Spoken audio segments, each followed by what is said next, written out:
কাঁথি দেশপ্রাণ ব্লকের চণ্ডীভেটি বাজারে এক সপ্তাহের মধ্যে দুবার ট্রান্সফরমার পুড়ে যাওয়ায় এলাকায় চরম ভোগান্তির সৃষ্টি হয়েছে।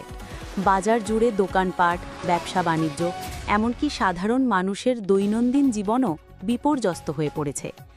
বিক্রেতাদের অভিযোগ, বিদ্যুতের অভাবে দোকানে ফ্রিজে রাখা মালামাল নষ্ট হচ্ছে, ব্যবসার বড়সড় ক্ষতি হচ্ছে। গ্রাহকরা আসলেও বিদ্যুৎ না থাকায় অনেক পরিষেবা বন্ধ রাখতে হচ্ছে।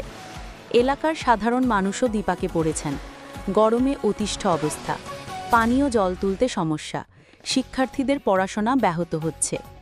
বাজার কমিটির পক্ষ থেকে বিদ্যুৎ দপ্তরে একাধিকবার অভিযোগ জানানো হলেও এখনও স্থায়ী সমাধান আসেনি।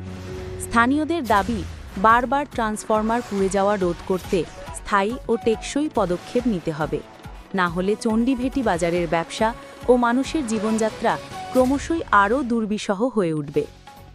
দাদা, এলাকার লোক বলছে কারেন্ট নেই, খুব সমস্যা আছে, কি বলবেন? এই 8 দিনের ভিতরে 2টা ট্রান্সফরমার বাস্ট হয়ে গেছে। আমাদের ব্যবসা করা প্রচুর অসুবিধা হচ্ছে। দাদা, এত বড় একটা মার্কেটে কারেন্ট নেই, রাত্রে অন্ধকার হয়ে যাবে, কি বলবেন? আমাদের চণ্ডীভেটি বাজারে আমরা স্থানীয় দোকানদার এবং আমাদের কিছু দোকানও আছে, সবাই প্রত্যেকেরই ব্যবসা করি আমরা। কিন্তু আমাদের এই ট্রান্সফরমার বারে বারে খারাপ হচ্ছে। বিদ্যুৎ অফিসে আমাদের সংযোগ করার পরেও ওনারা আমাদেরকে আশ্বাস দিচ্ছেন বড় ট্রান্সফরমার দেবেন। যখনই ওনারা আসছেন ট্রান্সফরমার বসাতে, আমরা বুঝতে পারছি না বড় না ছোট, বারে বারেই বসিয়ে দিয়ে যাচ্ছে, তবে ছোটই বসিয়ে দিয়ে যাচ্ছে।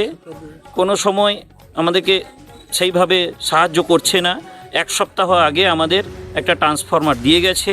ট্রান্সফরমার দিয়ে যাওয়ার ফলে আমরা শান্তিতে কাজ শুরু করেছি, কিন্তু দেখা যাচ্ছে আবার 6 দিন পরে আবার সেই ট্রান্সফরমারে বিকল হয়েছে। আমরা বারে বারে আবেদন করেও এই সাড়া পাইনি। সরকার পক্ষের কাছে আমাদের নিবেদন, আপনারা আমাদের সঙ্গে সহযোগিতা করুন, আমরা যেন খেয়ে পরে বেঁচে থাকতে পারি এবং আমাদের যেন ব্যবসা সুষ্ঠুভাবে চালাতে পারি। মার্কেটে কারেন্ট নেই, কি বলবেন? আপনি তো স্থানীয় লোক। এই ট্রান্সফরমারটা বাস্ট হয়ে গেছে, অতি সত্বর কারেন্টটা আসা দরকার।